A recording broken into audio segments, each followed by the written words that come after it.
So behind me is the 2026 Genesis GV70, which has received a small facelift for the model year. So let's take a detailed walk around and a quick drive of this vehicle to see what all the changes are with this new vehicle and how it stacks up in 2026. So at first glance, it doesn't really look all that different from, say, a 2025 GV70, but there are some subtle changes to the design of the car. The lower fascia has kind of been updated to be a bit more aggressive. This is a Sport Prestige 3.5 Genesis GV70, so this is the top of the line model, and the Sport models have a bit more of aggressive styling and trim to them, and that is noticed most differently. The biggest difference, I would say, is in the lower front fascia. You can see it's just a lot of it's faux grille, but made to make the car look a bit more aggressive. They have also slightly tweaked the grille of this vehicle, which is almost in a bronze hue, which is pretty cool. And they say they have tweaked the emblem as well to make the car a bit more aerodynamic. We have new headlights as well, which are very reminiscent of the ones you find on Genesis G90. I do really like the look of these, but it's still the signature two DRLs, daytime running lights, horizontal lines, and then the headlights themselves are these more like jewel looking lights above and below the DRLs. But it is a pretty subtle change to the front end of this vehicle. Coming along to the side, it is still a pretty subtle change to the design of this vehicle. Really the only thing that you're gonna notice are these new wheels. These are different wheel designs, although still very similar to what we found on the pre-refresh GV70. It's still a 5-spoke for this top of the line Sport Prestige,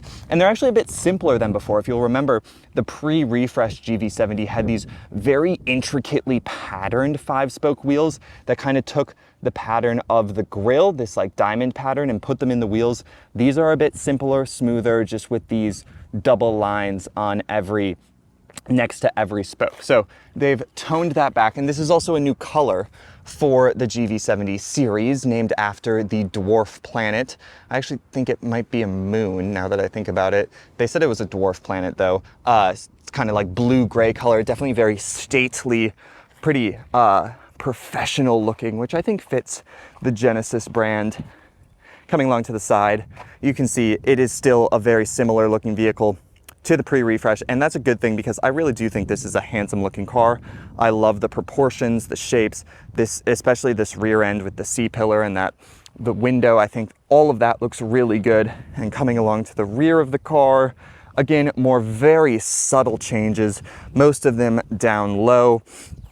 It's these exhaust tips that for me are the biggest giveaway that this is now a 2026 GV70. On the old 3.5 liter GV70s, they had circular exhaust tips, and the 4-cylinders had more vertical exhaust tips. And on the new GV70, the 4-cylinder will have completely hidden exhaust tips, while this 6-cylinder will have these exposed kind of triangular, trapezoidal almost, exhaust tips, which is just a slight change. Not necessarily better, just a little different.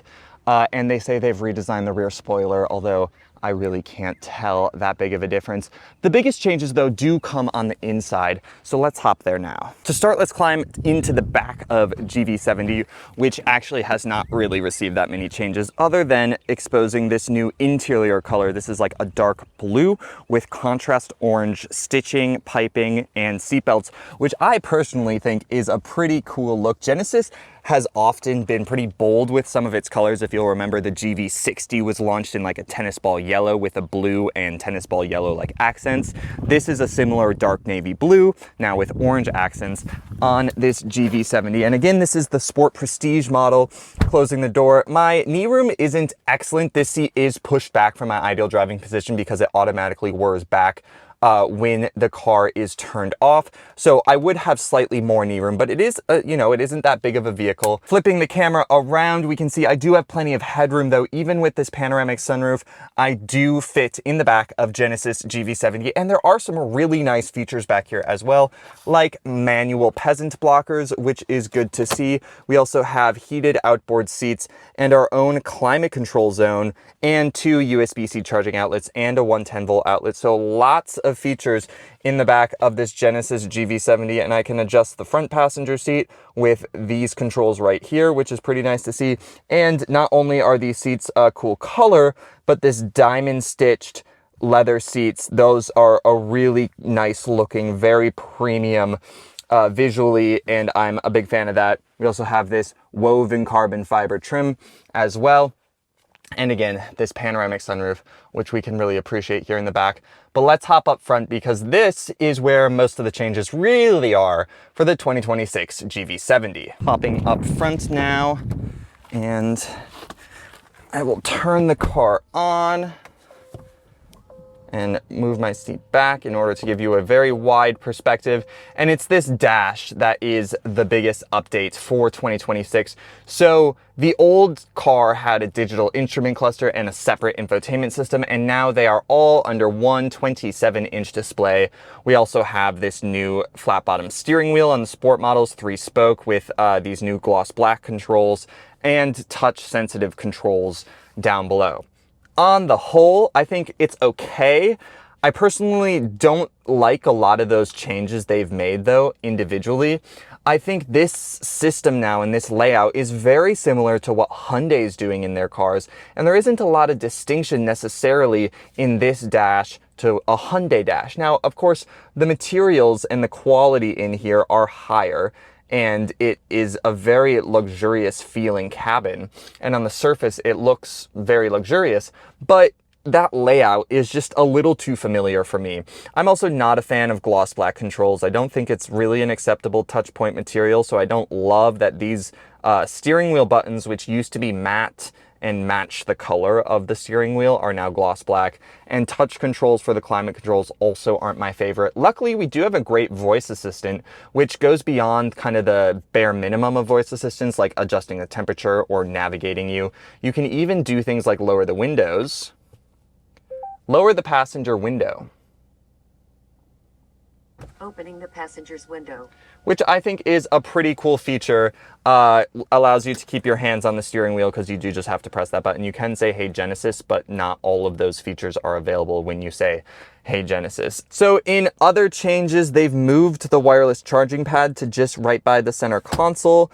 So that is there. Again, more of this woven carbon fiber. And we now have a terrain mode now that any GV70 owner is going to be taking their GV70 on any more aggressive of an off-road course than this gravel driveway, but it's there should you desire it. And overall, I think it's a pretty handsome interior. Again, I do really like this navy with the contrast orange stitching and seat belts, but it's not necessarily better, I would say, than the old system. GV70 was always a good vehicle and had an elegant interior. It's just different and a little more high-tech, I guess, but some of the changes I'm not quite a fan of. But you know, this is still a very premium and elegant vehicle. So let's take it on the road, see if it drives any different. Genesis claims they've changed a little bit of the suspension, and they took a lot of time to make this vehicle as quiet and luxurious as possible. So let's see how it drives. All right, driving the 2026 Genesis GV70. So the engine lineup has stayed the same for 2026. We still have the turbocharged 4-cylinder making 300 horsepower, the turbocharged V6, which this one is, twin turbo V6 making 375 horsepower, and there is an all-electric GV70 electrified or electrified GV70 also for sale. So nothing really all that different there. Again, the changes here are pretty subtle. A few minor tweaks on the outside of the vehicle.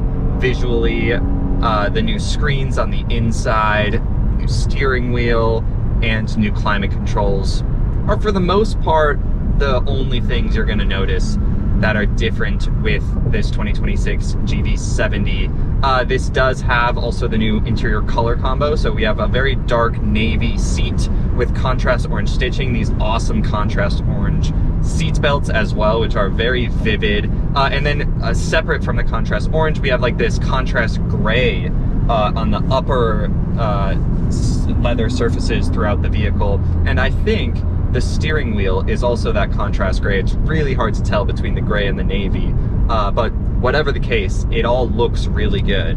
And now on a freeway, I can activate Genesis's awesome adaptive cruise control and lane centering technology. And another like actual update, not just cosmetics to the vehicle, is the steering wheel is now a capacitive touch steering wheel. So versus having to constantly give steering inputs for the car to know that you are still paying attention to what's going on, all you have to do is have some fingers or your hands touching the steering wheel, and that is good enough for the system to keep going, keep you centered in your lane. And wow, that guy really wants to get in front of me. Centered in your lane and a safe distance from the car in front of you. All you have to do is keep your hands on the steering wheel, so I do really like seeing that. And this also has a cool lane change function, so just by putting the turn signal on, the car automatically changes lanes for me without me having to do anything. You do have to have your hands on the steering wheel, so it's a minimally helpful system, but it's still nice to see that in this GV70 regardless. And overall, driving this vehicle, it's very quiet in here. Genesis said they've added some, elements to make the cabin even quieter than before. And we do have these like acoustic control pins all throughout the ceiling, and there is active noise cancellation in this GV70, and it is pretty quiet. I'm getting a little bit of wind noise from the side view mirrors, but on the whole, very quiet. And this has a pretty good Bang & Olufsen stereo system, 16 speakers, so you will be able to listen to some tunes pretty loudly as well. On the whole, not that different from the 2025 Genesis GV70, but that's not a bad thing, because this was already a great car, and Genesis has just slightly elevated the driving experience for 2026. On the whole, pretty good job. So that's the 2026 Genesis GV70 at nearly $70,000 at spec, actually a little over $70,000. It's definitely a pretty penny, but Genesis did basically everything right with this vehicle, and with a 4-cylinder version and an all-electric version, as well as this twin-turbo V6, well, there's really a GV70 out there for everyone. Thanks for watching. Like, comment, share, and subscribe, and I'll catch you guys in the next video.